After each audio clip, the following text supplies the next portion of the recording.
ਹਨ। ਦਾਸ ਪਾਸੋਂ ਬੇਨਤੀਆਂ ਕਰਦਿਆਂ ਹੋਇਆਂ ਬੇਅੰਤ ਭੁੱਲਾਂ ਹੋਈਆਂ ਨੇ। ਫਤਿਹ ਪ੍ਰਵਾਨ ਕਰੋ ਤੇ ਸਰਦਾਰ ਗੁਰਜਰਤ ਸਿੰਘ ਜੀ ਲਾਂਬਾ ਦੇ ਵਿਚਾਰ ਸੁਣੋ। ਵਾਹਿਗੁਰੂ ਜੀ ਕਾ ਖਾਲਸਾ, ਵਾਹਿਗੁਰੂ ਜੀ ਕੀ ਫਤਿਹ।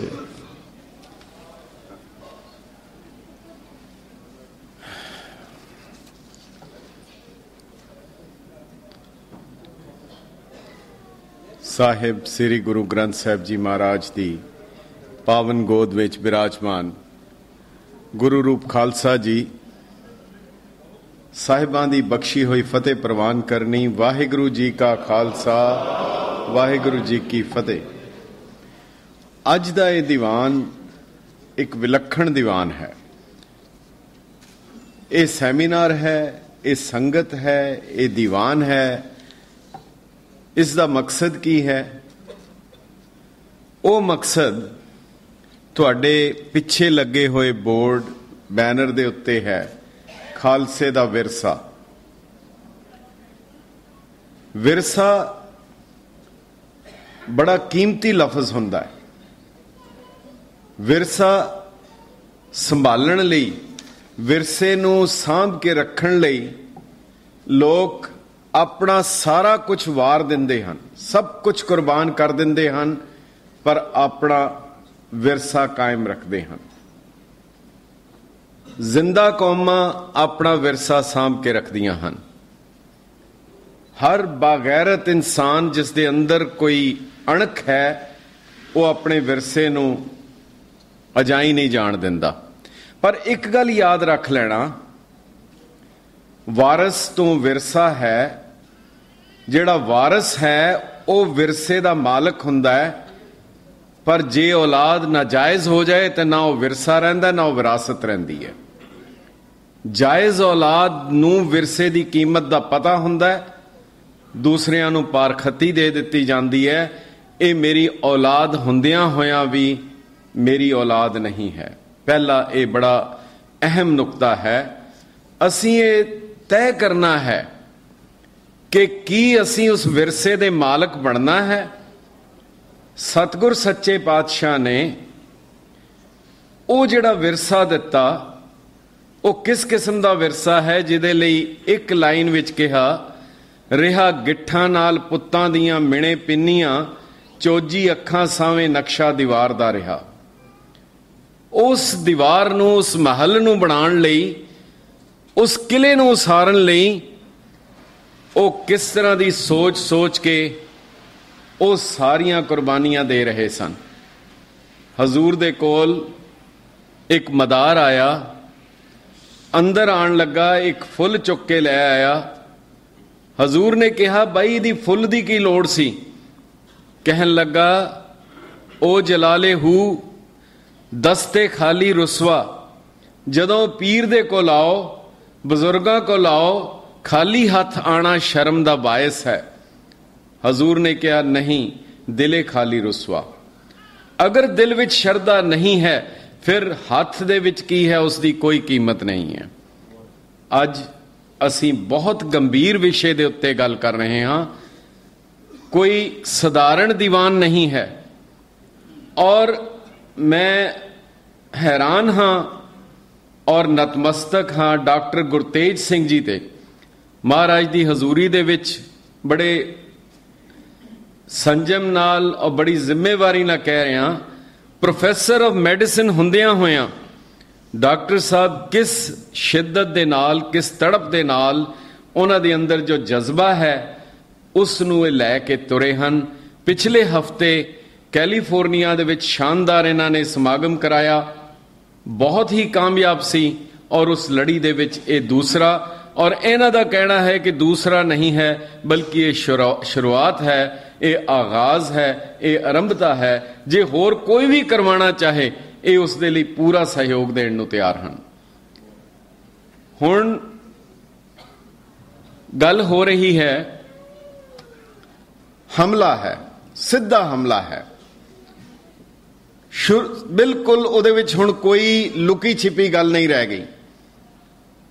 ਜਦੋਂ ਗੁਰੂ ਸਾਹਿਬ ਸਨ, ਗੁਰੂ ਸਾਹਿਬਾਨ ਸਨ, ਮੌਜੂਦ ਸਨ ਹਯਾਤੀ ਵਿੱਚ, ਆਪਣੇ ਜੀਵਨ ਵਿੱਚ ਉਹਨਾਂ ਦੇ ਉੱਤੇ ਹਮਲੇ ਹੁੰਦੇ ਸਨ।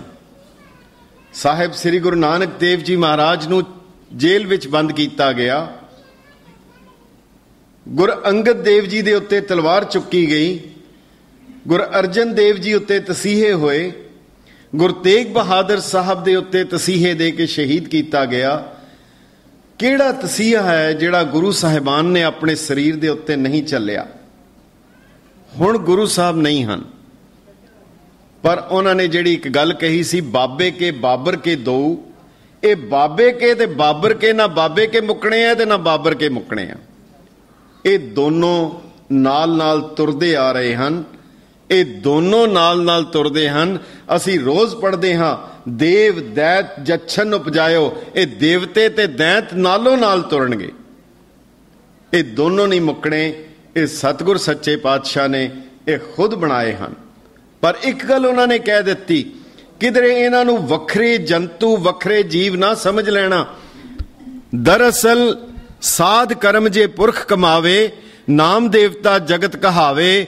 ਕੁਕ੍ਰਿਤ ਕਰਮ ਜੇ ਜਗ ਮੈਂ ਕਰਹੀ, ਨਾਮ ਅਸੁਰ ਤੇ ਕੋ ਸਭ ਧਰਹੀ। ਸਾਡੇ ਅੰਦਰ ਇਹ ਦੋਨੋਂ ਬਿਰਤੀਆਂ ਨਾਲ ਨਾਲ ਚਲਦੀਆਂ ਹਨ। ਇਹ ਦੇਵ ਬਿਰਤੀ ਵੀ, ਦੈਂਤ ਬਿਰਤੀ ਵੀ। ਚੰਗੇ ਕੰਮ ਕਰੀਏ ਅਸੀਂ ਦੇਵਤੇ ਬਣ ਜਾਂਦੇ ਹਾਂ, ਭੈੜੇ ਕਰੀਏ ਔਰ ਉਸ ਤੋਂ ਬਾਅਦ ਅਸੀਂ ਦੈਂਤ ਬਿਰਤੀ 'ਚ ਆ ਜਾਂਦੇ ਹਾਂ। ਪਰ ਇੱਕ ਗੱਲ ਹੋਰ ਯਾਦ ਰੱਖਣਾ, ਬੜੀ ਬਾਰੀਕ ਲਾਈਨ ਹੈ। ਭਰੋਸੇ, ਸਿਦਕ ਔਰ ਸ਼ਰਧਾ ਦੀ ਲਾਈਨ ਬਹੁਤ ਬਾਰੀਕ ਹੈ, ਬੜੀ ਮਹੀਨ ਹੈ, ਬਹੁਤ ਨਾਜ਼ੁਕ ਹੈ। ਤਾਈਂ ਉਹ ਰੋਜ਼ ਬਾਰ-ਬਾਰ ਅਰਦਾਸ ਕਰਦੇ ਹਾਂ, ਸਿਦਕ ਭਰੋਸੇ ਦੇ ਦਾਨ ਦੀ। ਇੱਕ ਆਸਤਕ ਤੇ ਇੱਕ ਨਾਸਤਕ ਸਾਰਾ ਦਿਨ ਬਹਿਸ ਕਰਦੇ ਰਹੇ। ਸ਼ਾਮ ਨੂੰ ਆਸਤਕ ਨਾਸਤਕ ਬਣ ਗਿਆ, ਨਾਸਤਕ ਆਸਤਕ ਬਣ ਗਿਆ। ਇਹ ਸਭ ਕੁਝ ਜਾਣਦਿਆਂ, ਸਮਝਦਿਆਂ, ਪੜ੍ਹਦਿਆਂ ਔਰ ਉਸ ਨੂੰ ਆਪਣੇ ਅੰਦਰ ਗ੍ਰਹਿਣ ਕਰਦਿਆਂ ਫਿਰ ਗੁਰਪ੍ਰਸਾਦ ਦੀ ਔਰ ਗੁਰੂ ਦੇ ਅੱਗੇ ਅਰਦਾਸ ਕਰੀਏ, ਹੇ ਵਾਹਿਗੁਰੂ ਤੂੰ ਆਪਣਾ ਬਿਰਦ, ਆਪਣਾ ਭਰੋਸਾ ਉਹ ਵੀ ਨਾਲ ਦੇ, ਤਾਂ ਕਿ ਉਸ ਦੇ ਉੱਤੇ, ਸਿਦਕ ਦੇ ਉੱਤੇ ਕਾਇਮ ਰੱਖ ਸਕੀਏ। ਗੁਰੂ ਸਾਹਿਬ ਦੇ ਵੇਲੇ ਜਿਹੜੇ ਹਮਲੇ ਗੁਰੂ ਸਾਹਿਬ ਦੇ ਸਰੀਰਾਂ ਦੇ ਉੱਤੇ ਹੋਏ, ਹੁਣ ਗੁਰੂ ਸਾਹਿਬ ਸਰੀਰਕ ਤੌਰ ਵਿੱਚ ਨਹੀਂ ਹਨ। ਹੁਣ ਉਹ ਹਮਲਾ ਕਿਹਦੇ ਤੇ ਕਰਨਗੇ? ਹੁਣ ਗੁਰੂ ਦੇ ਚਿੰਨ੍ਹਾਂ ਦੇ ਉੱਤੇ ਕਰਨਗੇ। ਜਿਹੜੀ ਵੀ ਚੀਜ਼ ਗੁਰੂ ਸਾਹਿਬ ਨੂੰ ਚਿੰਨ੍ਹਿਤ ਕਰਦੀ ਹੈ, ਹੁਣ ਕਿਧਰੇ ਮੁਲਕ ਦੇ ਝੰਡੇ ਨੂੰ ਅੱਗ ਲਾਈ ਜਾਂਦੀ ਹੈ, ਪ੍ਰੋਟੈਸਟ ਵਿੱਚ ਸਾੜਿਆ ਜਾਂਦਾ ਹੈ। ਮੁਲਕ ਤਾਂ ਨਹੀਂ ਹੈ, ਉਹ ਦੇਸ਼ ਤਾਂ ਨਹੀਂ ਹੈ, ਪਰ ਉਸ ਦੇਸ਼ ਨੂੰ, ਉਸ ਕੌਮ ਨੂੰ, ਉਸ ਖਿੱਤੇ ਨੂੰ ਉਹ ਦੱਸ ਰਿਹਾ ਹੈ ਕਿ ਫਲਾਣੇ ਮੁਲਕ ਦਾ, ਉਹਦੇ ਉੱਤੇ ਹਮਲਾ ਕੀਤਾ ਜਾਂਦਾ ਹੈ।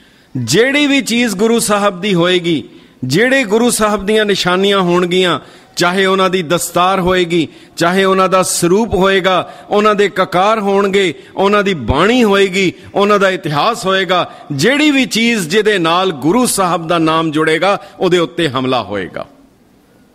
ਇਹ ਸਮਝ ਲੈਣਾ ਚਾਹੀਦਾ ਹੈ। ਔਰ ਉਸ ਹਮਲੇ ਦੀ ਸ਼ਿੱਦਤ, ਮੈਂ ਅੱਗੇ ਵੀ ਇੱਕ ਬੇਨਤੀ ਕੀਤੀ ਸੀ, ਇੱਕ ਲਫ਼ਜ਼ ਦੁਬਾਰਾ ਦੁਹਰਾਉਣਾ ਚਾਹਾਂਗਾ, ਉਸ ਤੇ ਐਮਫੈਸਾਈਜ਼ ਕਰਨਾ ਚਾਹਾਂਗਾ ਔਰ ਬੜੀ ਜ਼ਿੰਮੇਵਾਰੀ ਨਾਲ ਕਰਨਾ ਚਾਹਾਂਗਾ। 1947 ਦੇ ਵਿੱਚ ਅੰਗਰੇਜ਼ ਚਲੇ ਗਏ। ਮਾਸਟਰ ਤਾਰਾ ਸਿੰਘ ਜੀ ਦੀ ਡਾਇਰੀ ਉਹਨਾਂ ਦੀ ਘਰ ਪਈ ਸੀ। ਉਸ ਡਾਇਰੀ ਦੇ ਵਿੱਚ ਇੱਕ ਅੰਦਰਾਜ਼ ਸੀ, ਇੱਕ ਐਂਟਰੀ ਸੀ। ਉਹ ਲਿਖ ਰਹੇ ਹਨ, ਅੰਗਰੇਜ਼ ਜਾ ਰਿਹਾ ਹੈ, ਮੈਨੂੰ ਬਹੁਤ ਡਰ ਲੱਗ ਰਿਹਾ ਹੈ। ਇਹ ਮਾਸਟਰ ਤਾਰਾ ਸਿੰਘ ਦੇ ਲਫ਼ਜ਼ ਹਨ ਕਿ ਅੰਗਰੇਜ਼ ਜਾ ਰਹੇ ਹਨ, ਮੈਨੂੰ ਡਰ ਲੱਗ ਰਿਹਾ ਹੈ। ਅੱਜ ਤੋਂ ਪਹਿਲਾਂ ਕੋਈ ਸਿੱਖ ਜਿੰਨਾ ਮਰਜ਼ੀ ਬੇਈਮਾਨ ਹੋ ਜਾਏ, ਜਿੰਨਾ ਮਰਜ਼ੀ ਝੋਲੀ ਚੁੱਕ ਹੋ ਜਾਏ, ਉਹ ਅੰਗਰੇਜ਼ ਨਹੀਂ ਸੀ ਬਣ ਸਕਦਾ। ਹੁਣ ਉਸ ਨੂੰ ਹਾਕਮ ਸ਼੍ਰੇਣੀ ਵਿੱਚ ਆਉਣ ਲਈ ਕੇਵਲ 1 ਮਿੰਟ ਦਾ ਸਮਾਂ ਲੱਗੇਗਾ। ਇਹ ਬਹੁਤ ਗੰਭੀਰ ਚੈਲੰਜ ਹੈ। ਤੁਸੀਂ ਵੇਖ ਲਓ, ਇਸ ਨੂੰ ਵਿਚਾਰ ਲਓ। ਜਿੰਨੇ ਹਮਲੇ, ਜਿੰਨੀਆਂ ਦੁਬਿਧਾਵਾਂ, ਜਿੰਨੇ ਕਨਫਿਊਜ਼ਨ, ਜਿੰਨੀ ਕੰਟਰਡਿਕਸ਼ਨ ਹੈ, ਸਾਰੀ ਦੀ ਸਾਰੀ 1947 ਤੋਂ ਬਾਅਦ ਦੀ ਦੇਣ ਹੈ। ਉਸ ਤੋਂ ਪਹਿਲੇ ਕੋਈ ਨਹੀਂ।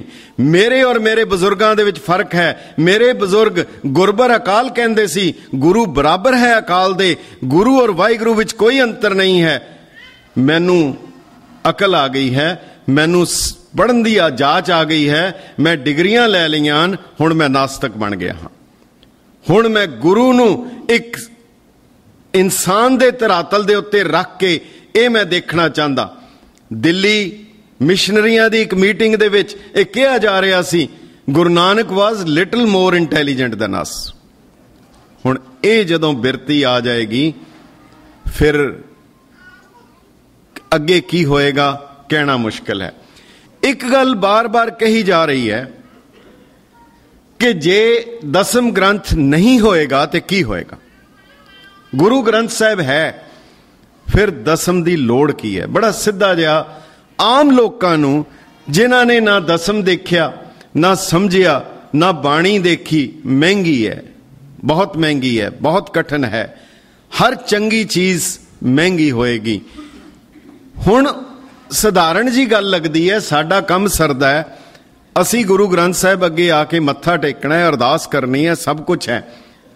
ते कईयां दे अंदर ये भुलेखा शक पै जांदा है कि जे अगर ये गल कह रहा है फिर दसम ग्रंथ की लोड़ की है। कई चीज़ां साडे कोल हुंदियां हन पर सानू उहदा एहसास नहीं हुंदा। जदों चीज़ चली जाएगी फिर सानू एहसास होएगा। साडी अख ना रवे, हथ ना रहन, उंगलां ना रहन, कोई होर शरीर दा अंग भंग हो जाए, चला जाए, फिर सानू उसकी कीमत का एहसास हुंदा है। जिन्नी देर तक साडे कोल कोई चीज़ मौजूद है सानू उसका एहसास भी नहीं हुंदा।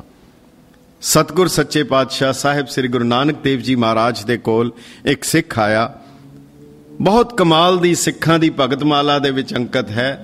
बेनती करन लगा, सतगुर सच्चे पातशाह किरपा करो तुहाडे तो विछड़िए ना। हजूर ने कहा, शरीर नाल जुड़ोगे विछड़ जाओगे, शब्द नाल जुड़ो हमेशा जुड़े रहोगे। अगली गल उसने कही, हजूर किरपा करो कि तुहाथों कुछ मंगीए ना।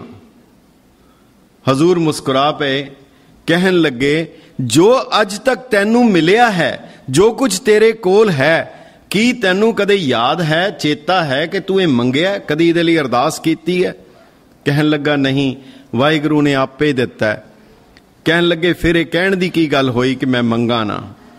ਉਹ फिर कहन लगा, हजूर जे तुहाडे दर ते आईए फिर की मंगीए? सतगुरु ने कहा, जे मंगना है तो ये मंगो, हे सतगुरु साडे मंगण दी बिरती खत्म हो जाए। ये जिहड़ी मंगण दी बिरती साडी है ये मुक जाए, मंगते दी बिरती मुक जाए, फिर सानू सब कुछ हासिल हो जाएगा। सवाल सी, जे दसम नहीं होएगा तो फिर की है? कुछ साल पहले एक होर विद्वान सन, उन्होंने बकायदा लेख लिखिया जिहड़ा खालसा समाचार छपया।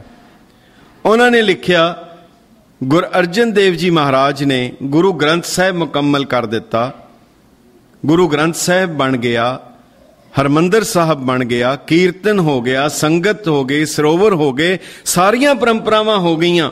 जे किधरे गुरु साहब उस वेले एक गुरता दी मर्यादा भी उत्थे ही खत्म कर दिंदे, अगों गुरियाई नहीं होनी, तां शायद साडे विच इन्ने झगड़े नहीं सी होने।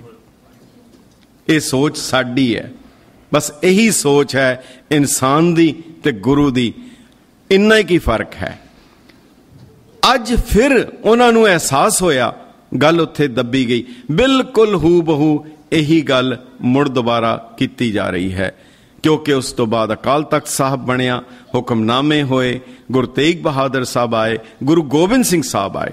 दरअसल जेड़ी सिख रहत मर्यादा दे विच गुरु पंथ दा तसव्वुर है कि पंथ की है, गुरु नानक देव जी ने जिस दी आरंभता की और गुरु गोबिंद सिंह साहब ने जिसनू संपूर्ण किया। इवोल्यूशन है, एक ग्रोथ है जिसकी मुकम्मलता आरंभ गुरु नानक साहब ने किया। पर जे थोड़ा जिहा होर गंभीरता नाल सोचिए तां सतगुरु नानक प्रगटिया, प्रगट हुंदा है जिहड़ी चीज मौजूद है, हैगी है, प्रगट हुई है, वो इलाही जोत है। जन्म मरण दोहू में नाही, जन पर उपकारी आए, वो मौजूद है, प्रगट होण होई है। सतगुरु नानक प्रगटिया, मिट्टी धुंध जग चानण होआ, वो जोत प्रगट होई है। जे खालसे की गल करते हैं तां उस दे बारे भी कहते हैं कि यह खालसा ਖਾਲਸਾ ਕਾਲ ਪੁਰਖ ਕੀ ਫੌਜ, ਪ੍ਰਗਟਿਓ ਖਾਲਸਾ ਪਰਮਾਤਮ ਕੀ ਮੌਜ। ਇਹ ਪ੍ਰਗਟ ਹੋਇਆ ਤੇ ਪ੍ਰਗਟਿਓ ਮਰਦ ਅਗੰਮੜਾ ਵਰਿਆਮ ਅਕੇਲਾ, ਉਹ ਵੀ ਪ੍ਰਗਟ ਹੋਇਆ।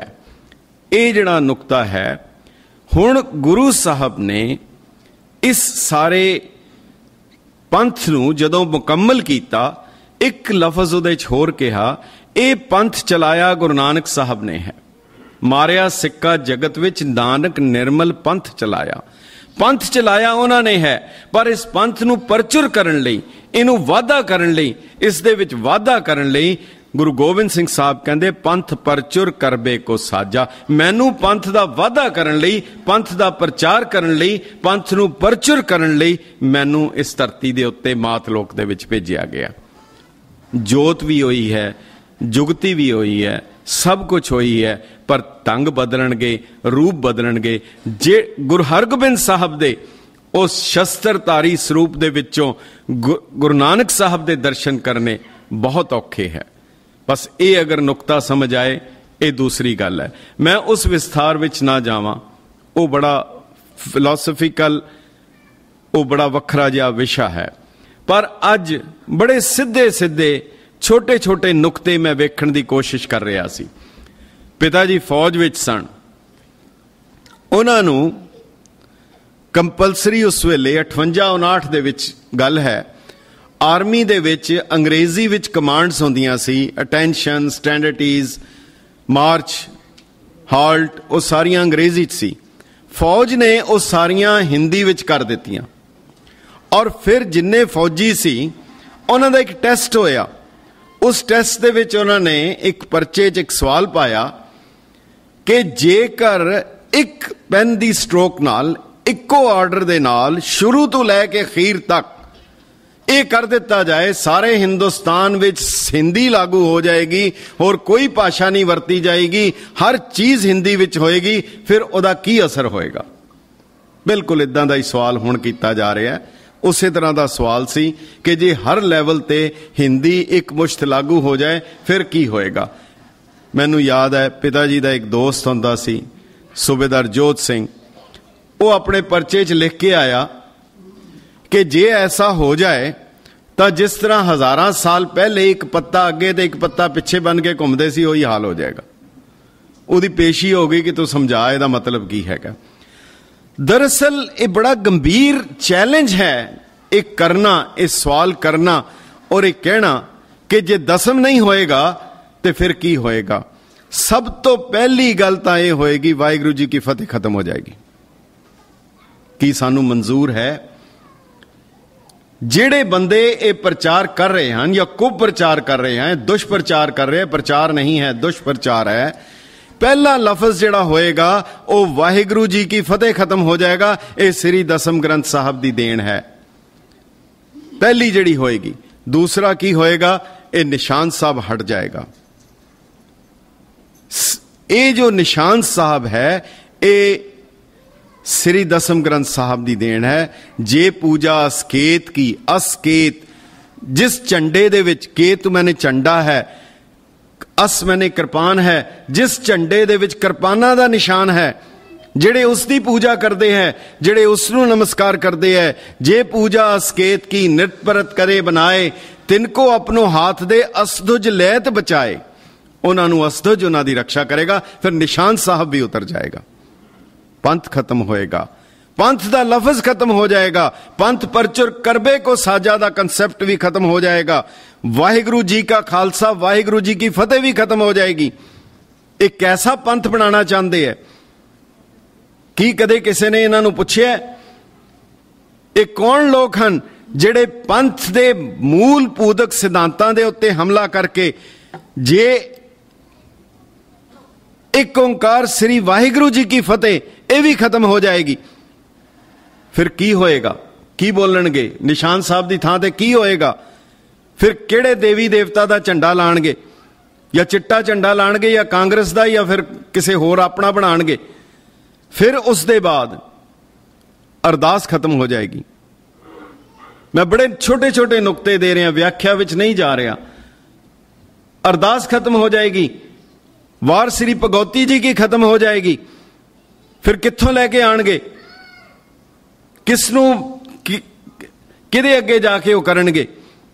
ਫਿਰ ਉਸ ਦੇ ਬਾਅਦ ਜਿਹੜੇ ਸਾਰੇ ਦੇ ਸਾਰੇ ਸਿਧਾਂਤ ਹਨ, ਜਿਹੜੇ ਗੁਰੂ ਸਾਹਿਬ ਨੇ ਜਿੰਨੇ ਕੁ ਵੀ ਸਿਧਾਂਤ ਦਿੱਤੇ ਹਨ ਅਰਦਾਸ ਦੇ, ਪੰਥ ਦੇ, ਰਹਿਤਾਂ ਦੇ, ਜੇ ਅਰਦਾਸ ਦਾ ਇੱਕ ਨੁਕਤਾ ਦੇਖੋ, ਵਾਰ ਸ੍ਰੀ ਭਗਉਤੀ ਜੀ ਕੀ ਚੰਡੀ ਦੀ ਵਾਰ ਦੇ ਵਿੱਚੋਂ ਹੈ। ਇਹਨਾਂ ਦਾ ਕਹਿਣਾ ਹੈ ਕਿ ਇਹ ਦੇਵੀ ਦੀ ਉਸਤਤ ਹੈ, ਭਗਉਤੀ ਦੇਵੀ ਦਾ ਨਾਂ ਹੈ, ਪਰ ਉਸੇ ਵਾਰ ਦੇ ਵਿੱਚ ਇਹ ਲਿਖਿਆ ਹੈ, ਲਈ ਭਗਉਤੀ ਦੁਰਗ ਸ਼ਾਹ ਵਰਜਾਗਨ ਭਾਰੀ, ਮਾਰੀ ਰਾਜੇ ਸ਼ੁੰਭ ਨੂੰ ਰਤ ਪੀਏ ਪਿਆਰੀ।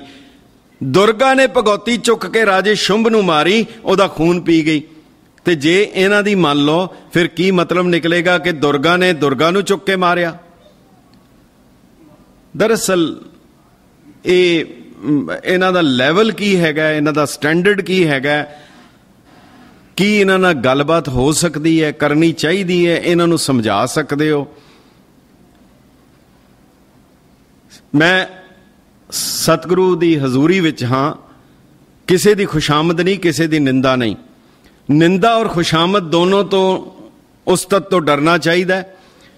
ਗਲਤ ਚੀਜ਼ ਦੀ ਤਾਰੀਫ ਕਰਨੀ ਉਸਤਤ ਹੈ, ਸਹੀ ਚੀਜ਼ ਦੀ ਬਦਖੋਈ ਕਰਨੀ ਨਿੰਦਾ ਹੈ। ਇਹਨਾਂ ਦੋਨਾਂ ਤੋਂ ਬਚਣਾ ਚਾਹੀਦਾ ਹੈ। ਪਰ ਸਹੀ ਨੂੰ ਸਹੀ ਕਹਿਣਾ, ਗਲਤ ਨੂੰ ਗਲਤ ਕਹਿਣਾ ਮੇਰੇ ਖਿਆਲ ਵਿੱਚ ਸਹੀ ਹੈ। ਸਿੱਖ ਮਿਸ਼ਨਰੀ ਕਾਲਜ ਦੇ ਪਰਚੇ, ਸਿੱਖ ਫੁਲਵਾੜੀ ਦੇ ਐਡੀਟਰ ਹਰਜੀਤ ਸਿੰਘ ਬੈਠੇ ਸਨ, ਕਹਿਣ ਲੱਗੇ ਗੁਰੂ ਗ੍ਰੰਥ ਸਾਹਿਬ ਦੇ ਵਿੱਚ ਵੀ 500 ਗਲਤੀਆਂ ਹਨ, ਸਾਡੇ ਕੋਲ ਲਿਸਟ ਹੈ। ਇਹ ਤੁਹਾਨੂੰ ਕਿਹੜੇ ਪਾਸੇ ਲਿਜਾਣਗੇ? ਅਜੇ ਸ਼ੁਰੂਆਤ ਹੈ। ਮੈਂ ਮਹਾਰਾਜ ਦੀ ਹਜ਼ੂਰੀ ਵਿੱਚ ਖੜਾ ਹੋ ਕੇ ਬੜੀ ਜ਼ਿੰਮੇਵਾਰੀ ਨਾਲ ਕਹਿ ਰਿਹਾ, ਖਤਰਾ ਆਏ ਸਮਝ ਲੈਣਾ ਚਾਹੀਦਾ। ਉਹਨਾਂ ਨੂੰ ਕਿਹਾ ਕਿ ਫਿਰ ਤੁਸੀਂ ਦੱਸੋ, ਕਹਿੰਦੇ ਅਜੇ ਸਮਾਂ ਨਹੀਂ ਹੈ। ਇਹਦਾ ਮਤਲਬ ਕਿਸੇ ਹੋਰ ਸਮੇਂ ਦਾ ਇੰਤਜ਼ਾਰ ਹੋ ਰਿਹਾ। ਉਹਨਾਂ ਨੂੰ ਇੱਕੋ ਸਵਾਲ ਕੀਤਾ, ਕਹਿਣ ਲੱਗੇ ਇਹ ਜਿਹੜੀ ਵਾਰ ਸ੍ਰੀ ਭਗਉਤੀ ਜੀ ਕੀ ਹੈ, ਕਿਸੇ ਕਵੀ ਦੀ ਹੈ। ਇਸ ਰਚਨਾ ਦੇ ਵਿੱਚ, ਬਾਣੀ ਦੇ ਵਿੱਚ ਕੀ ਹੈ? ਪ੍ਰਥਮ ਭਗਉਤੀ ਸਿਮਰ ਕੇ ਗੁਰੂ ਨਾਨਕ ਲਈ ਤੇ ਆਏ, ਫਿਰ ਅੰਗਦ ਗੁਰ ਤੇ ਅਮਰਦਾਸ ਰਾਮਦਾਸੇ ਹੋਈ ਸਹਾਏ। ਅਰਜਨ ਹਰ ਗੋਬਿੰਦ ਨੋ ਸਿਮਰੋ ਸ੍ਰੀ ਹਰਿ ਰਾਏ, ਸ੍ਰੀ ਹਰਿ ਕ੍ਰਿਸ਼ਨ ਧਿਆਈਏ ਜਿਸ ਡਿਠੇ ਸਭ ਦੁਖ ਜਾਏ। ਤੇਗ ਬਹਾਦਰ ਸਿਮਰੀਏ ਕਰ ਨੌਨ ਦੇ ਆਵੇ ਧਾਏ, ਸਭ ਥਾਈ ਹੋਏ ਸਹਾਏ। ਪੌੜੀ ਬੰਦ ਹੋ ਜਾਂਦੀ ਹੈ। ਉਸ ਸ਼ਖਸ ਨੂੰ ਪੁੱਛਿਆ, ਉਹਨਾਂ ਨੂੰ ਪੁੱਛਿਆ, ਭਾਈ ਸਾਹਿਬ ਕਿ ਜੇ ਗੁਰੂ ਸਾਹਿਬ ਦਾ ਕਵੀ ਲਿਖੇਗਾ 9 ਗੁਰੂਆਂ ਦਾ ਜ਼ਿਕਰ ਕਰਕੇ 10ਵੇਂ ਪਾਤਸ਼ਾਹ ਦਾ ਜ਼ਿਕਰ ਕਿਉਂ ਨਹੀਂ ਕਰੇਗਾ? ਕੋਈ ਜਵਾਬ ਨਹੀਂ ਹੈ, ਕਿਸੇ ਕਿਸਮ ਦਾ ਕੋਈ ਜਵਾਬ ਨਹੀਂ। ਜੇ ਕੋਈ ਬਾਹਰਲਾ ਲਿਖ ਰਿਹਾ ਹੈ ਤਾਂ ਉਹ ਕੈਸਾ ਬੰਦਾ ਹੈ ਜਿਹੜਾ 9 ਗੁਰੂ ਸਾਹਿਬ ਦਾ ਜ਼ਿਕਰ ਕਰ ਰਿਹਾ, 10ਵੇਂ ਗੁਰੂ ਸਾਹਿਬ ਦਾ ਜ਼ਿਕਰ ਨਹੀਂ ਕਰ ਰਿਹਾ। ਕੁਦਰਤੀ ਤੌਰ ਦੇ ਉੱਤੇ ਇਹ ਗੁਰੂ ਦਸ਼ਮੇਸ਼ ਪਿਤਾ ਦੀ ਬਾਣੀ ਹੈ। ਉਹਨਾਂ ਨੇ ਆਪਣੇ ਕਲਮ ਤੋਂ, ਆਪਣੇ ਮੁਖਾਰਬਿੰਦ ਤੋਂ ਉਚਰੀ ਬਾਣੀ ਹੈ। ਇੱਕ ਗੱਲ ਹੋਰ ਕੱਲ ਵੀ ਜ਼ਿਕਰ ਕਰ ਰਹੇ ਸੀ, ਜਿੰਨੇ ਵੀ ਗੁਰੂ ਸਾਹਿਬ ਦੇ ਕਵੀ ਹਨ, ਸਾਰਿਆਂ ਦੀਆਂ ਰਚਨਾਵਾਂ ਪੰਜਾਬੀ ਯੂਨੀਵਰਸਿਟੀ ਔਰ ਗੁਰੂ ਨਾਨਕ ਦੇਵ ਯੂਨੀਵਰਸਿਟੀ ਨੇ ਛਾਪੀਆਂ ਹਨ, ਉਸ ਤੋਂ ਪਹਿਲੇ ਵੀ ਛਪੀਆਂ ਹਨ। ਹਰ ਰਚਨਾ ਦੇ ਵਿੱਚ ਕਵੀ ਦੀ ਉਹ ਮੰਗਲ ਉਸਤਤ ਗੁਰੂ ਗੋਬਿੰਦ ਸਿੰਘ ਸਾਹਿਬ ਦੀ ਕਰਦਾ ਹੈ। ਜਿਵੇਂ ਭੱਟਾਂ ਨੇ ਗੁਰੂ ਸਾਹਿਬ ਦੀ ਉਸਤਤ ਕੀਤੀ ਹੈ, ਹਰ ਗੁਰੂ ਸਾਹਿਬ ਦਾ ਕਵੀ ਗੁਰੂ ਗੋਬਿੰਦ ਸਿੰਘ ਸਾਹਿਬ ਦੀ ਉਸਤਤ ਕਰਦਾ ਹੈ। ਪੂਰੇ ਦੇ ਪੂਰੇ ਸ੍ਰੀ ਦਸਮ ਗ੍ਰੰਥ ਸਾਹਿਬ ਦੇ ਵਿੱਚ ਇੱਕ ਵੀ ਤੁਕ ਗੁਰੂ ਗੋਬਿੰਦ ਸਿੰਘ ਸਾਹਿਬ ਦੀ ਉਸਤਤ ਵਿੱਚ ਨਹੀਂ ਹੈ। ਪੂਰੇ ਦਸਮ ਗ੍ਰੰਥ ਵਿੱਚ ਇੱਕ ਵੀ ਲਾਈਨ ਗੁਰੂ ਗੋਬਿੰਦ ਸਿੰਘ ਸਾਹਿਬ ਦੀ ਉਸਤਤ ਵਿੱਚ ਨਹੀਂ ਹੈ। ਇਹ ਕਿਹੜੇ ਪਾਸੇ ਸੁਨੇਹਾ ਦਿੰਦੀ ਹੈ? ਮੈਂ ਛੋਟੇ ਜਿਹੇ ਹੋਰ 1-2 ਨੁਕਤੇ ਜਿਹੜੇ ਖਤਮ ਹੋ ਜਾਣਗੇ, ਉਹ ਕਿਹੜੇ ਹਨ? ਜਿਹੜੇ ਸਾਡੇ ਸਿਧਾਂਤ ਦਸਮ ਗ੍ਰੰਥ ਨੇ ਦਿੱਤੇ ਹਨ। ਫਰੀਦਾ ਜੇ ਤੈ ਮਾਰਨ ਮੁੱਕੀਆਂ ਤਿਨਾਂ ਨ ਮਾਰੇ ਕੁੰਮ, ਗੁਰੂ ਗ੍ਰੰਥ ਸਾਹਿਬ ਨੇ ਦਿੱਤਾ। ਪਰ ਇਸ ਤੋਂ ਫਿਰ ਜਦੋਂ ਅਗਲੀ ਸਟੇਜ ਆ ਜਾਏ, ਫਿਰ ਚੁਕਾਰ ਅਜ਼ਮਾ ਹੀਲ ਤੇ ਦਰਗੁਜ਼ਸ਼ ਥਲਾਲਸਤ ਬੁਰਦਨ ਬਸ਼ਮਸ਼ੀਰ ਦਸ, ਇਹ ਗੁਰੂ ਗੋਬਿੰਦ ਸਿੰਘ ਸਾਹਿਬ ਦਾ ਸਿਧਾਂਤ ਸ੍ਰੀ ਦਸਮ ਗ੍ਰੰਥ ਦੇ ਵਿੱਚੋਂ ਹੈ। ਜਦ ਸਾਰੇ ਹੀਲੇ ਖਤਮ ਹੋ ਜਾਣ, ਜਬੈ ਬਾਣ ਲਾਗਿਓ ਤਬੈ ਰੋਸ ਜਾਗਿਓ, ਉਸ ਜ਼ਾਲਮ ਦਾ ਨਾਸ਼ ਕਰਨ ਲਈ ਫਿਰ ਤੁਹਾਡੇ ਹੱਥ ਵਿੱਚ ਤਲਵਾਰ ਆਣੀ, ਇਹ ਸ੍ਰੀ ਦਸਮ ਗ੍ਰੰਥ ਸਾਹਿਬ ਨੇ ਸਿਧਾਂਤ ਦਿੱਤਾ ਹੈ। ਇਸ ਨੂੰ ਵੀ ਇਹ ਖਤਮ ਕਰਨਾ ਚਾਹੁੰਦੇ ਹਨ। ਅੱਜ ਤੁਸੀਂ ਆਪਣੇ ਬੱਚਿਆਂ ਨੂੰ ਪਚੰਗੀ ਕਹਿ ਕੇ ਬੁਲਾਉਂਦੇ ਹੋ, ਪਚੰਗੀ ਨੂੰ ਲੈ ਕੇ ਆਉਂਦੇ ਹੋ ਕਿ ਇਹ ਪਚੰਗੀ ਦੀ ਦਾਤ ਮਿਲੀ ਹੈ, ਭਾਈ ਸਾਹਿਬ ਜੀ ਅਰਦਾਸ ਕਰੋ, ਇਸ ਪੁਚੰਗੀ ਦੇ ਅੰਦਰ ਕੋਈ ਵਿਸ ਪਾਓ, ਇਹਨੂੰ ਨਾਮ ਦਿਓ, ਇਹਦਾ ਨਾਮ ਰੱਖਿਆ ਜਾਏ। ਪੁਚੰਗੀ ਕਿਸ ਨੂੰ ਕਿਹਾ ਜਾਂਦਾ ਹੈ? ਪੁਚੰਗ ਕਿਸ ਨੂੰ ਕਹਿੰਦੇ ਹਨ? ਸੱਪ ਨੂੰ ਪੁਚੰਗ ਕਹਿੰਦੇ ਹਨ। ਔਰ ਗੁਰੂ ਗੋਬਿੰਦ ਸਿੰਘ ਸਾਹਿਬ ਨੇ ਖੁਦ ਆਪਣੇ ਆਪ ਨੂੰ ਕਿਹਾ, ਉਹਨਾਂ ਨੇ ਕਿਹਾ, ਚਿਹਾ ਸ਼ੁੱਧ ਕੇ ਚੂੰ ਬੱਚਗਾਂ ਕੁਛ ਤਾਂ ਚਾਰ ਕੇ ਬਾਕੀ ਬਮਾ ਦਸਤ ਪੇਚੀ ਦਾ ਮਾਰ। ਕੀ ਹੋਇਆ ਜੇ 4 ਬੱਚੇ ਮਾਰੇ ਗਏ, ਅਜੇ ਤੱਕ ਕੁੰਡਲੀਦਾਰ ਪੇਚੀਦਾ ਸੱਪ ਬਾਕੀ ਹੈ। ਹਜ਼ੂਰ ਨੇ ਮੰਨ ਲਿਆ, ਹਾਂ ਮੈਂ ਸੱਪ ਹਾਂ, ਪਰ ਕਿਹਨਾਂ ਲਈ ਸੱਪ ਹਾਂ? ਹੁਣ ਮੈਂ ਸੱਪ ਬਣ ਕੇ ਵਿਖਾਵਾਂਗਾ ਵੀ ਅੱਜ ਤੋਂ ਬਾਅਦ ਮੇਰੀ ਉਮਤ ਦਾ ਹਰ ਬੱਚਾ ਇੱਕ ਸੱਪ ਹੋਏਗਾ, ਤੁਹਾਨੂੰ ਸੱਪ ਦੇ ਰੂਪ ਵਿੱਚ ਨਜ਼ਰ ਆਏਗਾ। ਇਹ ਵੀ ਜਿਹੜਾ ਸਿਧਾਂਤ ਹੈ ਇਹ ਗੁਰੂ ਸਾਹਿਬ ਨੇ ਦਿੱਤਾ। ਤਲਵਾਰ, ਪਟਨਾ ਸਾਹਿਬ ਦੀ ਧਰਤੀ ਦੇ ਉੱਤੇ ਮਹਾਤਮਾ ਬੁੱਧ ਨੇ ਤਲਵਾਰ ਔਰ ਜਿਹੜੀ ਉਹਨਾਂ ਨੇ ਕੇਸ, ਇਹ 2 ਚੀਜ਼ਾਂ ਦਾ ਤਿਆਗ ਕਰ ਦਿੱਤਾ ਸੀ। ਉਸੇ ਥਾਂ ਦੇ ਉੱਤੇ ਹੀ ਗੁਰੂ ਗੋਬਿੰਦ ਸਿੰਘ ਸਾਹਿਬ ਨੇ ਬੱਚਿਆਂ ਨੂੰ ਨਾਲ ਲੈ ਕੇ ਖੜਗਧਾਰੀ ਔਰ ਦਸਤਾਰਧਾਰੀ ਰੂਪ ਵਿੱਚ ਪੰਡਿਤ ਸ਼ਿਵਦੱਤ ਨੂੰ ਦਰਸ਼ਨ ਦਿੱਤੇ ਸੀ। ਔਰ ਹਜ਼ੂਰ ਨੇ ਜਿਹੜਾ ਇੱਕ ਸਿਧਾਂਤ ਦਿੱਤਾ, ਖੜਗ ਹਾਥ ਜਿਨ ਤਜੋ ਖੜਗ ਧਾਰਾ ਸਹੋ। ਜਿਹੜੇ ਲੋਕ ਤਲਵਾਰ ਦੇ ਦਸਤੇ ਤੋਂ ਹੱਥ ਹਟਾ ਲੈਣਗੇ, ਉਹ ਤਲਵਾਰ ਉਹਨਾਂ ਦੀ ਗਰਦਨ ਦੇ ਉੱਤੇ ਆ ਕੇ ਵੱਜੇਗੀ। ਅੱਜ ਆਉਣ ਵਾਲਾ ਸਮਾਂ ਇਹਨਾਂ ਸਿਧਾਂਤਾਂ ਨੂੰ ਕਿਸ ਰੂਪ ਵਿੱਚ ਦੇਖ ਰਿਹਾ ਹੈ? ਗੁਰੂ ਸਾਹਿਬ ਨੇ ਜਿਹੜਾ ਆਚਰਣ ਦੀ ਉੱਚਤਾ ਜਿਹੜੀ ਦਿੱਤੀ, ਹਜ਼ੂਰ ਕਹਿ ਰਹੇ ਹਨ, ਏਕ ਮਦੀ ਦੂਜੇ ਤਰੁਣ, ਇੱਕ ਸ਼ਰਾਬੀ ਹੋਏ ਜਵਾਨੀ ਹੋਏ, ਏਕ ਮਦੀ ਦੂਜੇ ਤਰੁਣ, ਤੀਜੇ ਅਤ ਧਨ ਧਾਮ, ਪਾਪ ਕਰੇ ਬਿਨ ਕਿਉਂ ਬਚੇ, ਬਚੇ ਬਚਾਵੇ ਰਾਮ। ਕਿਤਨੇ ਸੂਖਸ਼ਮ, ਕਿਤਨੇ ਉੱਚੇ ਸਿਧਾਂਤ ਹਨ ਇੱਕ ਸਧਾਰਨ ਬੋਲੀ ਦੇ ਵਿੱਚ, ਜੇ ਅਸੀਂ ਉਹਨਾਂ ਨੂੰ ਲੈ ਸਕੀਏ। ਕਿੰਨਾ ਉੱਚਾ ਆਦਰਸ਼ ਦੇ ਰਹੇ ਹਨ। ਸੁਧ ਜਬ ਤੇ ਹਮ ਧਰੀ ਬਚਨ ਗੁਰ ਦਏ ਹਮਾਰੇ, ਪੂਤ ਇਹ ਪ੍ਰਣ ਤੋਹੇ ਪ੍ਰਾਣ ਲਗ ਜਬ ਗਟ ਥਾਰੇ, ਨਿਜ ਨਾਰੀ ਕੇ ਸਾਥ ਨੇ ਤੁਮ ਨਿਤ ਬਡਈਓ, ਪਰ ਨਾਰੀ ਕੀ ਸੇਜ ਭੂਲ ਸੁਪਨੇ ਹੋ ਨ ਜਈਓ। ਪੰਜਾਬ ਸਰਕਾਰ ਨੇ ਏਡਸ ਦੇ ਬੈਨਰਸ ਦੇ ਉੱਤੇ ਗੁਰੂ ਗੋਬਿੰਦ ਸਿੰਘ ਸਾਹਿਬ ਦੀ ਇਹ ਤੁਕ ਲਿਖਵਾਈ ਹੈ। ਸਰਕਾਰੀ ਬੈਨਰਸ ਦੇ ਉੱਤੇ ਇਹ ਤੁਕ ਲਿਖੀ ਗਈ ਹੈ। ਔਰ ਹੁਣ ਇਹ ਲੋਕ ਉਸ ਤੋਂ ਵੀ ਸਾਨੂੰ ਦੂਰ ਕਰਨਾ ਚਾਹੁੰਦੇ ਹਨ। ਜੇਕਰ ਦਸਮ ਗ੍ਰੰਥ ਨਹੀਂ ਹੋਏਗਾ, ਇੱਕ ਹੋਰ ਬੜਾ ਵੱਡਾ ਨੁਕਤਾ ਹੈ, ਬਹੁਤ ਛੋਟਾ ਜਿਹਾ। ਜਦੋਂ ਗੁਰੂ ਨਾਨਕ ਦੇਵ ਯੂਨੀਵਰਸਿਟੀ ਬਣੀ ਸੀ 1969 ਦੇ ਵਿੱਚ, ਤੁਹਾਨੂੰ ਬਹੁਤਿਆਂ ਨੂੰ ਯਾਦ ਹੋਏਗਾ, ਉਹਨਾਂ ਦਾ ਪਹਿਲਾ ਪਰਚਾ ਜਿਹੜਾ ਗੁਰੂ ਨਾਨਕ ਸਟੱਡੀਜ਼ ਦਾ ਛਪਿਆ ਸੀ, ਉਹਦੇ ਵਿੱਚ ਡਾਕਟਰ ਫੌਜਾ ਸਿੰਘ ਦਾ ਇੱਕ ਲੇਖ ਸੀ। ਉਸ ਲੇਖ ਦੇ ਵਿੱਚ ਡਾਕਟਰ ਫੌਜਾ ਸਿੰਘ ਨੇ, ਮੈਂ ਵਾਹਿਗੁਰੂ ਮਾਫ ਕਰਨਾ, ਉਹ 1975 ਦੀ ਗੱਲ ਦੱਸ ਰਿਹਾ ਹਾਂ, ਜਦੋਂ ਗੁਰੂ ਤੇਗ ਬਹਾਦਰ ਜੀ ਦਾ 3ਰੀ ਸ਼ਤਾਬਦੀ ਮਨਾਈ ਜਾ ਰਹੀ ਸੀ ਸ਼ਹਾਦਤ ਦੀ। 1975 ਦੀ ਗੱਲ ਹੈ। ਉਸ ਵੇਲੇ ਡਾਕਟਰ ਫੌਜਾ ਸਿੰਘ ਦਾ ਇੱਕ ਲੇਖ ਛਪਿਆ।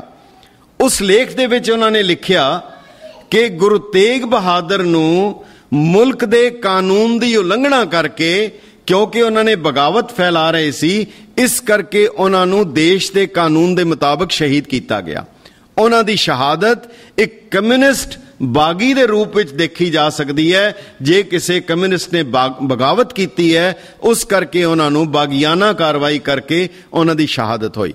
ਤੁਸੀਂ ਧਿਆਨ ਦੇਣਾ, 300 ਸਾਲਾ ਗੁਰੂ ਤੇਗ ਬਹਾਦਰ ਸਾਹਿਬ ਦਾ ਸ਼ਹੀਦੀ ਦਿਵਸ ਮਨਾਇਆ ਜਾ ਰਿਹਾ ਹੈ, ਔਰ ਉੱਥੇ ਕੀ ਕਿਹਾ ਜਾ ਰਿਹਾ ਹੈ, ਸਰਕਾਰੀ ਤੌਰ ਤੇ ਕੀ ਛਾਪ ਕੇ ਵੰਡਿਆ ਜਾ ਰਿਹਾ। ਉਸ ਵੇਲੇ ਕਾਫੀ ਰੋਲਾ ਪਿਆ। ਡਾਕਟਰ ਗੰਡਾ ਸਿੰਘ ਨੇ ਇਹਦਾ ਨੋਟਿਸ ਲਿਆ, ਔਰ ਉਹ ਫਿਰ ਦੂਸਰੀ ਵਾਰਤਾ ਹੈ ਕਿਵੇਂ ਹੋਇਆ। ਕਲਕੱਤੇ ਗਏ ਡਾਕਟਰ ਫੌਜਾ ਸਿੰਘ ਔਰ ਡਾਕਟਰ ਗੰਡਾ ਸਿੰਘ। ਬਾਅਦ ਵਿੱਚ ਡਾਕਟਰ ਫੌਜਾ ਸਿੰਘ ਨੇ ਇੱਕ ਲੇਖ ਲਿਖਿਆ।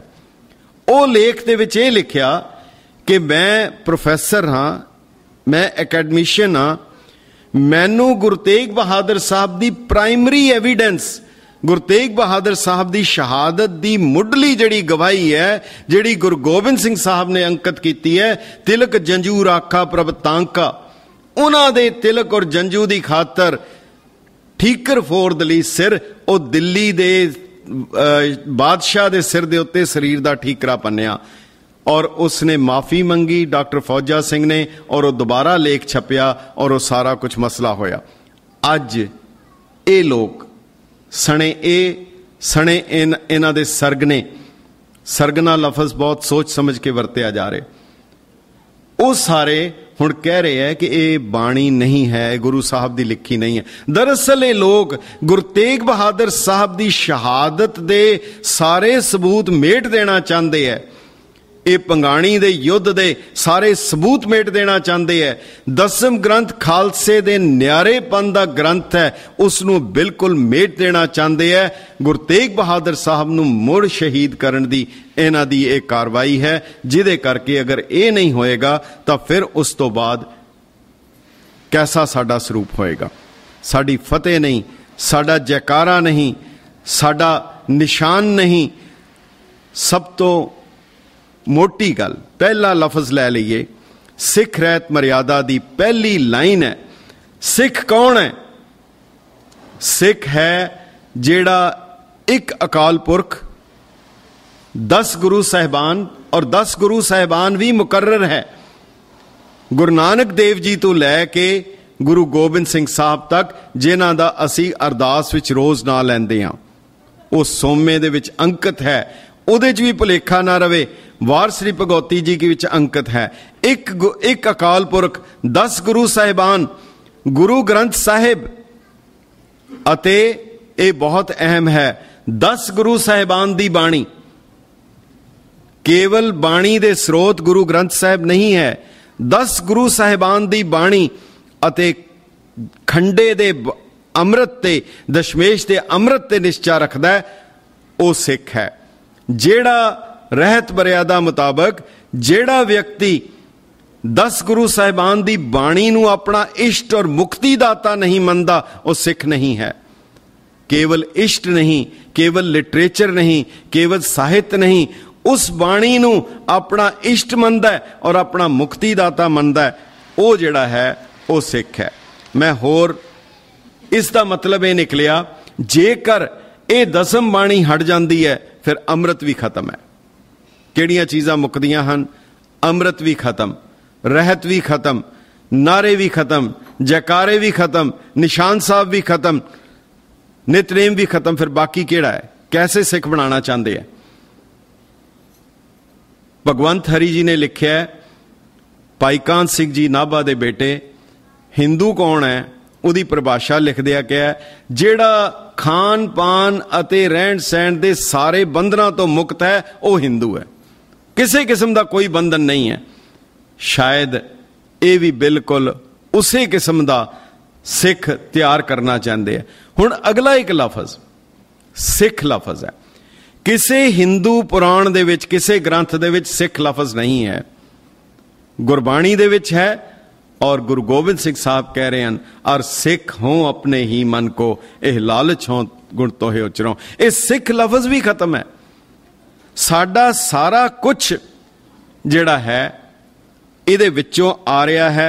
फिर सब तो वड्डी गल जिहड़ी खालसा है, ये बहुत अहम है।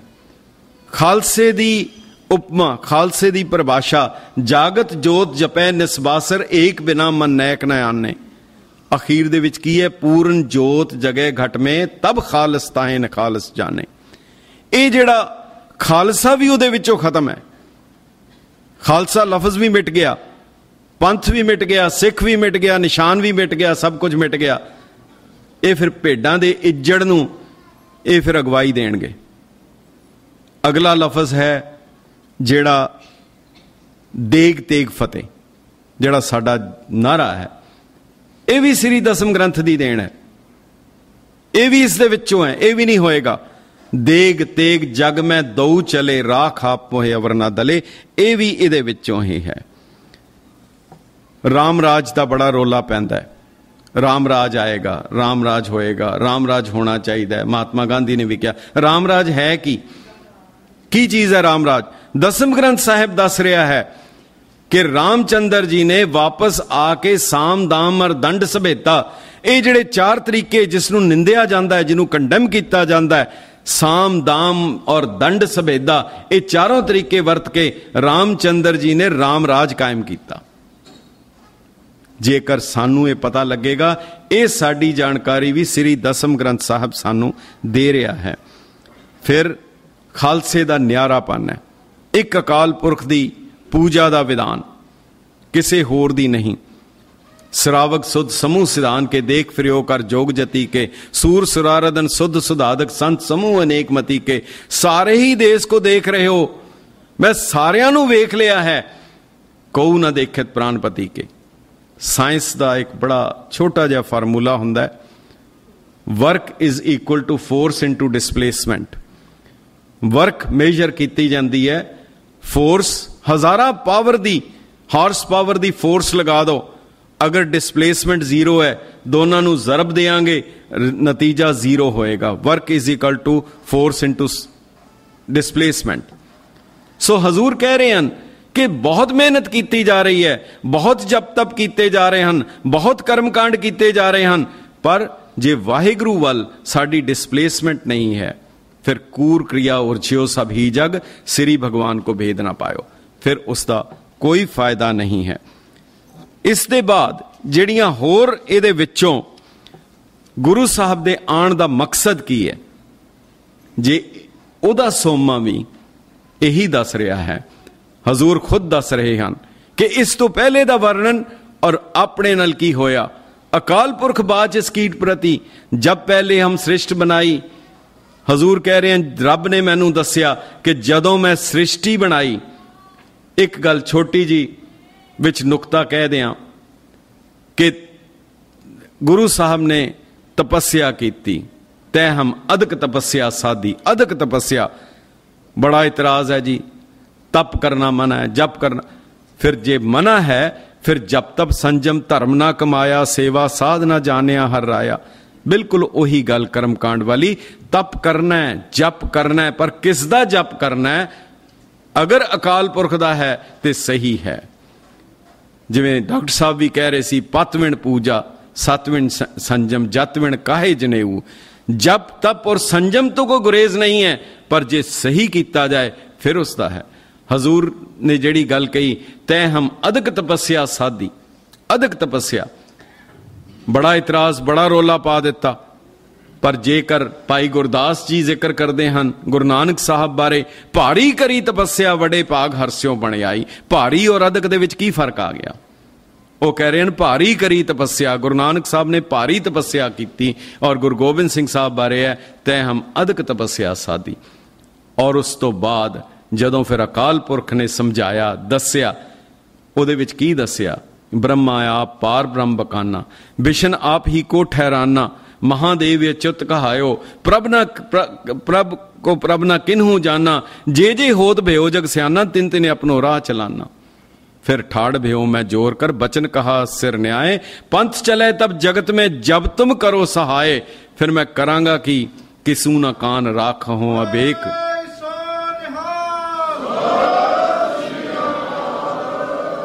फिर हजूर ने कहा कि किसू ना कान राखो हो, अब एक बीज बीज हो, अलेक बीज बीज हो, अनंत नाम गाए हो, परम पुरख पाए हो। दरअसल ये सारियां नू ठूए दी तरह लड़दी है ये बाणी, क्योंकि खालसे दे निशाने दी, खालसे दे न्यारेपन दी गल करदी है। इहदे विचों खालसा उपजना है, इहदे विचों खंडा उपजना है, इहदे विचों साडे निशाने उपजने हैं, जिहड़ी इन्हां नू कदी भी रास नहीं आ सकदी। मैं जर्मनी गया, उत्थे एक कोई मिले, कोई सहजधारी सन, कहने लगे गुरु नानक देव जी तो ठीक है, हमें ये चिड़ी वाले बाबे से डर लगता है। तो दरअसल इन्हां दा निशाना गुरु गोबिंद सिंह साहब, मैं अगे भी जिक्र किया है, दयानंद ने जो कहा सी, उसने बड़े गंदे लफ्जां दे विच कंपेयर करदियां कहा सी कि गुरु गोबिंद सिंह साहब ने ये जो ककार दिए हैं, अब इनकी कोई विशेष महत्ता नहीं है, इसलिए इनका त्याग करें, अब इनकी जरूरत। बिल्कुल यही गल, ਉਹ ਜਿਸ ਉਹਦਾ ਨਾਂ ਲੈਣਾ ਵੀ ਇੱਥੇ ਮਾੜਾ ਹੈ, ਜਿਸ ਨੂੰ ਪੰਥ ਚੋਂ ਛੇਕ ਦਿੱਤਾ ਗਿਆ, ਕੱਢ ਦਿੱਤਾ ਗਿਆ, ਦੁਰਕਾਰ ਦਿੱਤਾ ਗਿਆ ਕਿ ਉਹ ਪੰਥ, ਉਹ ਜਿਹੜਾ ਵਿਅਕਤੀ ਹੈ ਸਿੱਖੀ ਦਾ ਘਾਤਕ, ਪੰਥ ਦਾ ਦੁਸ਼ਮਣ ਹੈ। ਹੁਣ ਉਹ ਕਹਿ ਰਿਹਾ ਕਿ ਇਹ ਜਿਹੜਾ ਸ਼ਸਤਰ ਹੈ ਇਹ ਯੂਟਿਲਿਟੀ ਲਈ ਦਿੱਤਾ ਹੈ। ਜੇ ਯੂਟਿਲਿਟੀ ਦੀ ਅਸੀਂ ਗੱਲ ਕਰਾਂਗੇ ਫਿਰ ਤਾਂ ਸਰਕਾਰ ਜਦੋਂ ਮਰਜ਼ੀ ਬੈਨ ਕਰੇਗੀ, ਫਿਰ ਤਾਂ ਯੂਟਿਲਾਈਜੇਸ਼ਨ ਤੇ ਇਹ ਯੂਟਿਲਾਈਜੇਸ਼ਨ ਨਹੀਂ ਹੈ, ਇਹ ਕਕਾਰ ਹੈ, ਗੁਰੂ ਸਾਹਿਬ ਦਾ ਪਵਿੱਤਰ ਕਕਾਰ ਹੈ। ਔਰ ਇਹ ਆਰਟੀਕਲ ਹੈ, ਪਰ ਆਰਟੀਕਲ ਆਫ ਫੇਥ ਹੈ। ਜਦੋਂ ਅਸੀਂ ਇਸ ਨੂੰ ਆਰਟੀਕਲ ਆਫ ਫੇਥ ਕਵਾਂਗੇ ਫਿਰ ਇੰਟਰਨੈਸ਼ਨਲ ਲਾਅ ਦੇ ਮੁਤਾਬਕ, ਕਾਨੂੰਨ ਦੇ ਮੁਤਾਬਕ ਸਾਨੂੰ ਰੱਖਣ ਦੀ ਇਜਾਜ਼ਤ ਹੋਏਗੀ। ਜੇਕਰ ਸ਼ਸਤਰ ਖੰਡਾ ਕੇਵਲ ਅਗਰ ਯੂਟਿਲਿਟੀ ਦੇ ਲਈ ਹੈ ਤਾਂ ਫਿਰ ਉਹਨੂੰ ਪੁੱਛੋ ਕਿ ਜਿਹੜਾ ਨਿਸ਼ਾਨ ਸਾਹਿਬ ਦੇ ਉੱਤੇ ਜਿਹੜਾ ਖੰਡਾ ਉਹ ਕਬੂਤਰ ਫੜਨ ਲਈ ਲਾਇਆ ਜਾਂ ਉਹਦੇ 'ਚ ਕਰੰਟ ਛੱਡੀ ਹੋਈ ਹੈ। ਦਰਅਸਲ ਫਾਇਦੇ ਔਰ ਨੁਕਸਾਨ ਦੀਆਂ ਗੱਲਾਂ, ਨਫੇ ਔਰ ਨੁਕਸਾਨ ਦੀਆਂ ਗੱਲਾਂ ਕਿ ਇਸ ਚੀਜ਼ ਦਾ ਕੀ ਫਾਇਦਾ ਹੈ, ਇਹ ਬਹੁਤ ਹੀ ਹੋਛੀ ਜੀ ਦਲੀਲ ਹੁੰਦੀ ਹੈ। ਮੈਨੂੰ ਯਾਦ ਹੈ ਢਾਡੀ ਦਇਆ ਸਿੰਘ ਦਿਲਬਰ ਨੂੰ ਇੱਕ ਕਹਿਣ ਲੱਗਾ, ਨਿਤਨੇਮ ਦਾ ਕੀ ਫਾਇਦਾ, ਅੰਮ੍ਰਿਤ ਛਕਣ ਦਾ ਕੀ ਫਾਇਦਾ, ਗੁਰਦੁਆਰੇ ਜਾਣ ਦਾ ਕੀ ਫਾਇਦਾ, ਫਲਾਣੇ ਦਾ ਕੀ ਫਾਇਦਾ। ਉਹ ਕਹਿੰਦਾ ਭਾਈ ਤੇਰੇ ਜੰਮਣ ਦਾ ਕੀ ਫਾਇਦਾ। ਫਿਰ ਚੁੱਪ ਕਰਕੇ ਬਹਿ ਗਿਆ।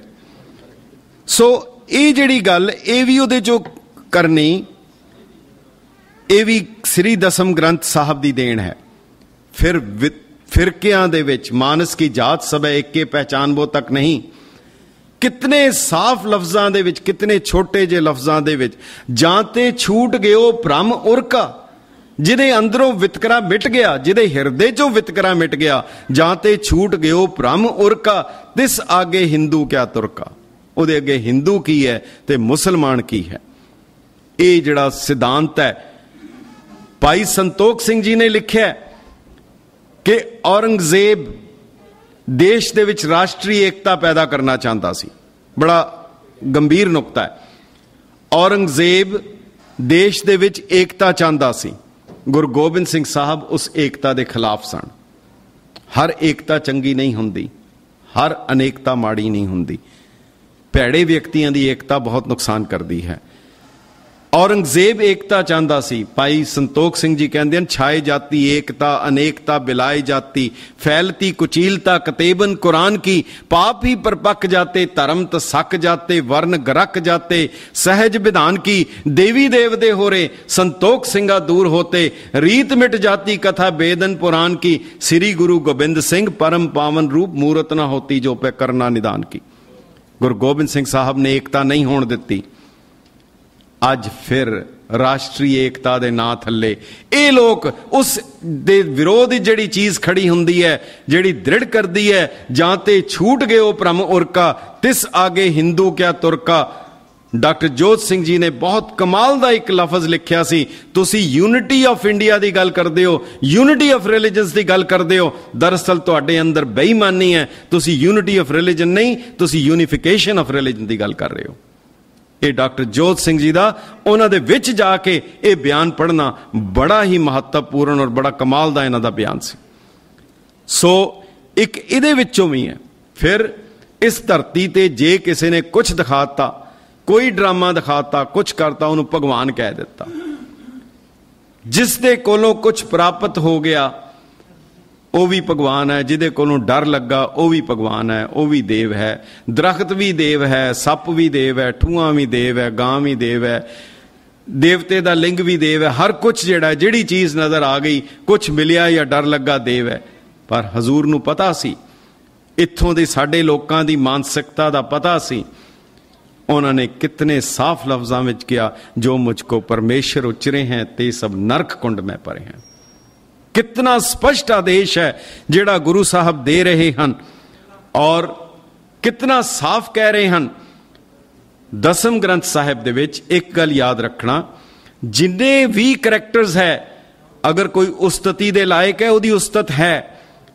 ਇੱਕ ਉਸਤਤੀ ਹੁੰਦੀ ਹੈ, ਇੱਕ ਸਤੁਤੀ ਹੁੰਦੀ ਹੈ। ਸਤੁਤੀ ਆਰਾਧਨਾ ਹੈ, ਉਸਤਤ ਕਿਸੇ ਦੀ ਤਾਰੀਫ ਹੈ। ਗੁਰੂ ਸਾਹਿਬ ਨੇ ਤਾਰੀਫ ਕੀਤੀ ਹੈ, ਸਤੁਤੀ ਕੇਵਲ ਇੱਕ ਪਰਮਾਤਮਾ ਦੀ ਕੀਤੀ ਹੈ। ਔਰ ਹਜ਼ੂਰ ਨੇ ਕਿਹਾ ਹੈ ਕਿ ਜੇ ਤੁਹਾਨੂੰ ਕ੍ਰਿਸ਼ਨ ਚੰਗਾ ਲੱਗਦਾ ਹੈ, ਰਾਮ ਚੰਗਾ ਲੱਗਦਾ ਹੈ, ਤੁਸੀਂ ਰੱਬ ਨੂੰ ਰਾਮ ਔਰ ਕ੍ਰਿਸ਼ਨ ਦੇ ਨਾਲ ਬੁਲਾ ਸਕਦੇ ਹੋ, ਪਰ ਕ੍ਰਿਸ਼ਨ ਜਾਂ ਰਾਮ ਨੂੰ ਰੱਬ ਨਹੀਂ ਕਹਿ ਸਕਦੇ।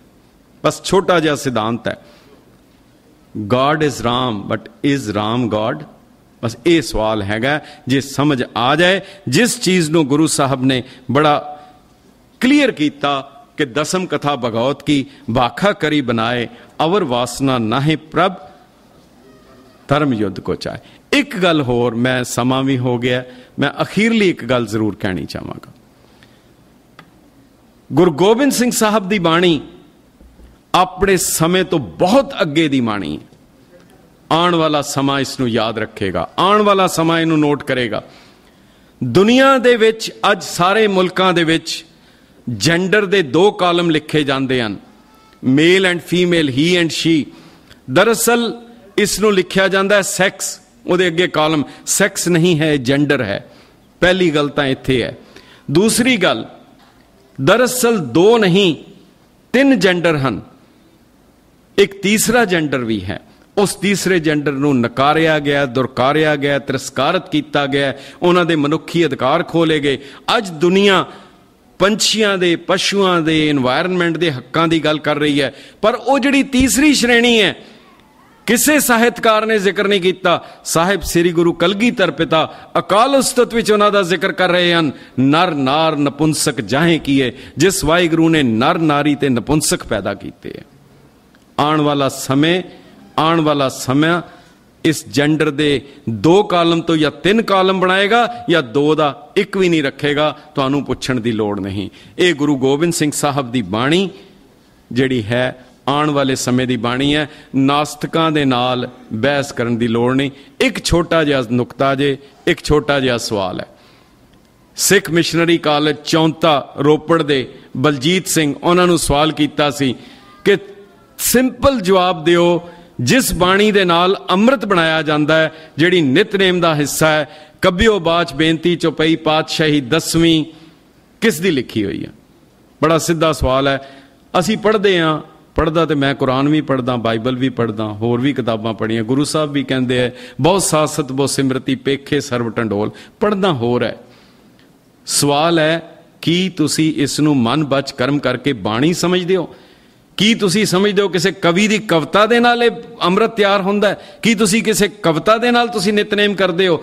बड़ा सीधा इक्को सवाल है, छोटा जिहा सवाल है। भाई ये बेनती चौपई किस दी लिखी हुई है? जे तां तुहानू अगर इसका जवाब सीधा दे देण तो ठीक है, नहीं तो उस तो बाद गल करन दा कोई फायदा नहीं।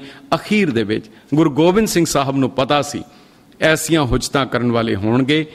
उन्होंने खुद कलकी अवतार दे विच लिखिया है, आण वाले समय दे विच करे नित अनर्थंग समर्थंग ना एती। ये अर्थ दा अनर्थ करन वाले पैदा होणगे, पर इन्हां दा हशर की होएगा? चरण नहीं त्याए हैं, दुष्ट गत जाएंगे, नरक कह जाएंगे, पुन पछताएंगे। ये जिहड़ी हजूर दे बचन हन, और इस करके खालसे नू कोई खतरा नहीं। बाकी अखीर च मैं कहां, मास्टर तारा सिंह जी नू टोड़ा साहब ने पूछा सी, तुसी हर वेले कहंदे हो पंथ नू खतरा है, की कदे खतरा खत्म होएगा? उन्होंने कहा बिल्कुल नहीं होएगा।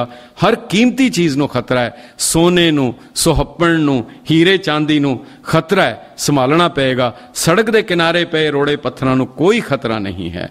जिन्नी देर पंथ नू खतरा है, समझ लेना ये पंथ कीमती है, इहदी कीमत है। जिस दिन खतरा खत्म हो गया, समझ लेना हुण ये पंथ ही नहीं रहा। ये बहुत ही अहम जिहड़ा नुकता इन्हां दा हैगा। एक लफज वरत्या जाता है वैज पॉलिटिक्स, इत्थे वरत्या जाता है। जेकर तूफान आए, तूफानी हवा चले, फिर चीथां जड़ियां वो बंद कर दित्तियां जांदियां। जे माड़ी जी भी चीथ रह जाएगी, छोटी जी भी ओपनिंग रह जाएगी, वो हवा आके पूरे बिल्डिंग नूं उखाड़ दिंदी है। जे नास्तिकता दा बीज अगर वो जरा जिहा भी है, अगर उन्होंने उत्थे ही नहीं नप्पिया गया, फिर ज्यों ज्यों चले चुभे दुख पावे वाली अवस्था बन सकता है।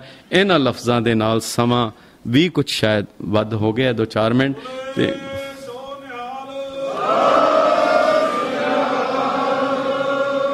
अगर बोलदियां किसी किस्म की कोई भुल चुक गुरमत अंसारी होए तो गुरु पंथ जिहड़ा है उहदे अगे बेनती है। वाहिगुरू जी का खालसा, वाहिगुरू जी।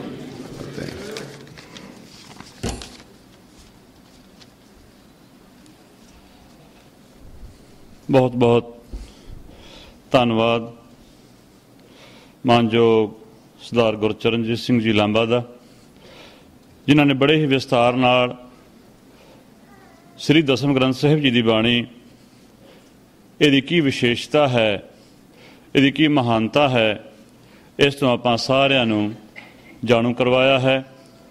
ਗੈਟ ਪੰਜਾਬੀ ਟੀਵੀ ਦੇ ਜ਼ਰੀਏ ਘਰ ਘਰ ਬੈਠੇ ਸਿੱਖ ਪਰਿਵਾਰਾਂ ਨੂੰ ਵੀ ਇਸ ਗੱਲ ਤੋਂ ਜਾਣੂ ਕਰਵਾਉਣ ਵਿੱਚ ਗੈਟ ਪੰਜਾਬੀ ਟੀਵੀ ਦਾ ਬਹੁਤ ਬਹੁਤ ਧੰਨਵਾਦ ਹੈ।